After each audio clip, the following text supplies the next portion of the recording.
All right. We are back here at Song of the Day, coming to you from the Rock Cave. I'm your host, Mark Pierce. As usual, it is Thursday. Hope you're all doing well today. Yesterday, we did a little Udo for Wanderlust Wednesday. Hope you like that. Something different here in the cave for Wednesday. And like I said, I got plenty more of those kinds of bands that maybe you've never heard of to show up on Wednesdays. It seems a lot of them will be singer-songwriters, so we mixed it up yesterday.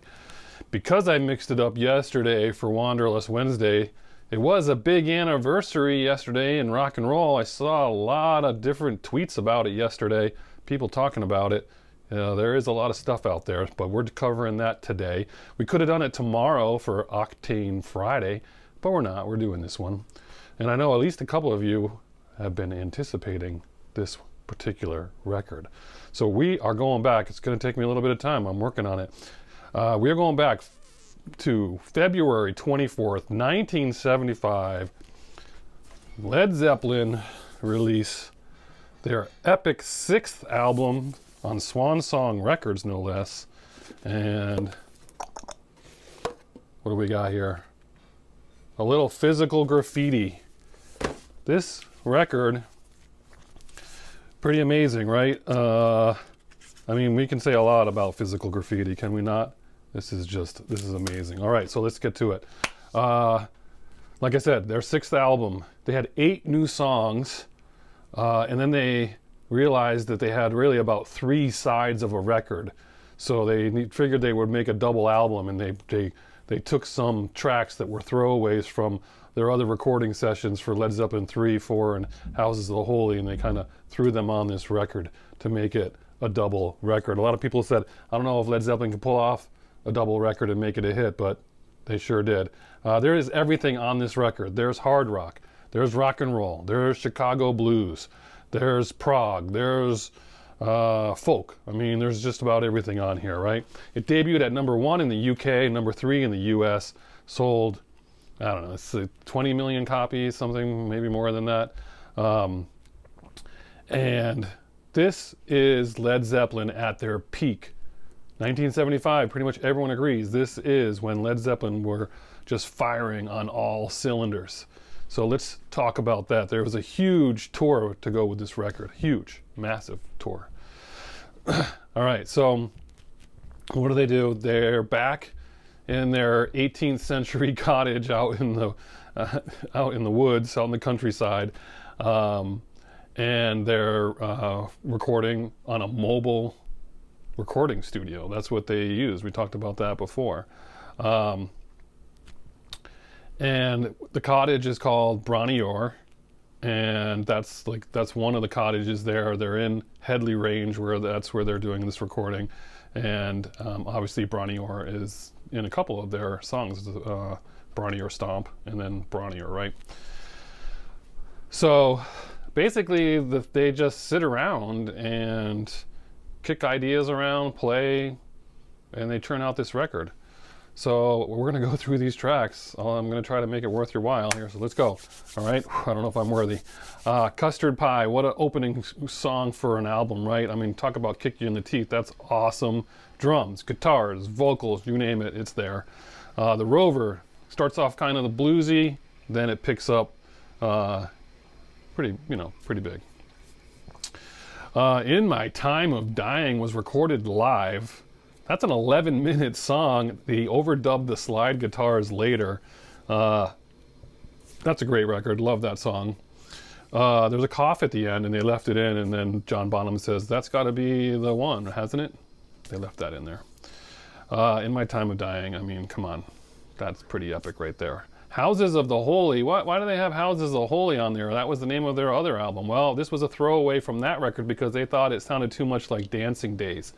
So they put it on this one, and it turns out that one, Houses of the Holy, got a lot of radio play.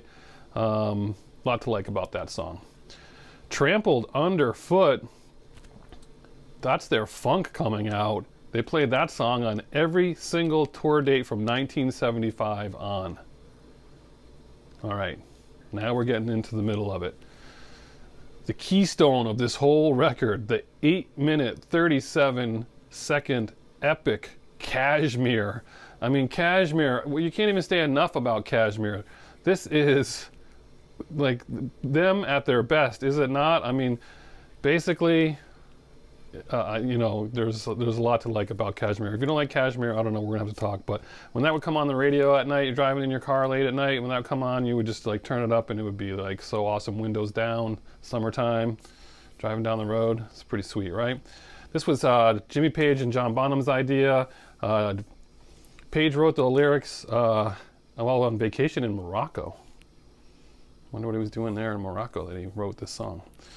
Again, another song that's been played, was played on every single concert from 75 on. What's that instrument on there? That's session musicians for the strings, and Jones is playing a mellotron, which is like a keyboard. And then who can forget Sean Puffy Coombs at the time coming out with Come With Me. Perfect use of that song. I mean, he really pulled that off. All right, next up, In the Light. It was originally called In the Morning. This is also one of my favorite songs on the record. Just, wow, just turn that one up, turn the lights down, play that one. Lots to like about that.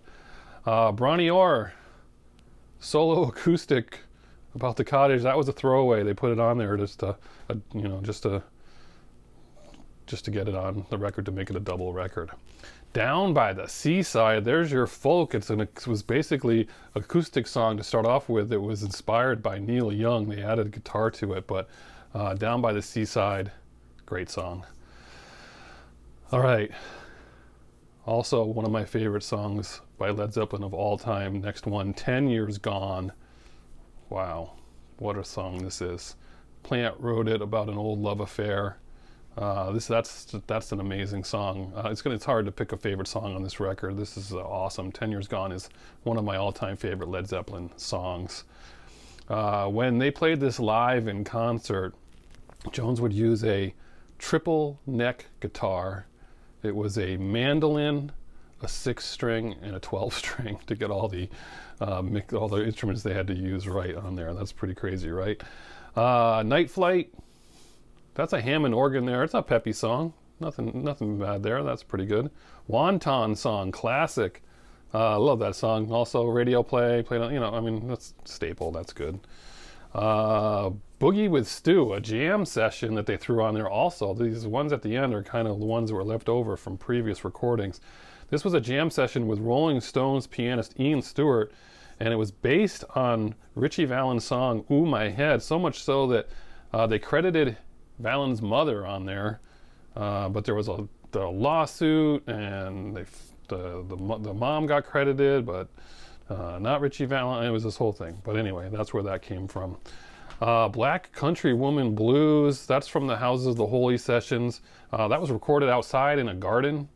A plane flew overhead and they kept that in there. That's your blues song right there. Sick Again is written by Page and Plant about meeting groupies on tours. The building on the cover is a real building, obviously. It's at 96th and 98th East 8th Street in St. Mark's Place in Manhattan.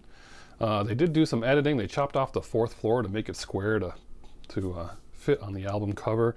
You could take the middle sleeve and slide it into the die-cut sleeve, and then it would spell out Physical Graffiti in the windows of this die-cut. The die-cut was so complicated it actually put off the release date of the record by several months. And that building, that step, the entryway to that building, that landing there, that stairway, the Rolling Stones would later use that in their video Waiting on a Friend in '81 from the Tattoo You album. You remember that video? That's the same building. I wonder if they picked it. They must have picked it for that exact reason. I mean, how could they have not? All right, we are at 9 minutes. I mean, you talk about the most epic Led Zeppelin album of all time, and I managed to do it in 10 minutes, so that's about as fast as you're going to get with me. Tell me about Physical Graffiti. A lot of you have a lot to say about this record. I mean, there's no way to pick a favorite song on here. This whole thing, you played this whole record. But you know, if you told me, Mark, you have to play one song, I would go crazy. I'd be trying to figure it all out. I'd probably narrow it down to 10 Years Gone and Kashmir and In the Light. Those are the three that I'd probably like narrow it down to. Custard Pie would be, it's tough, but Kashmir, I'm picking Kashmir as what I'm going to write as Song of the Day, but we're going to put some stuff on there. But how can it not be Kashmir? This is Led Zeppelin at their finest, at their peak. Just so good. All right, 10:36. I'm going to let you go now. It's Thursday. Enjoy Led Zeppelin, Physical Graffiti. That's all I got. All right, have a great day, and as usual, I'll catch you on the flip side.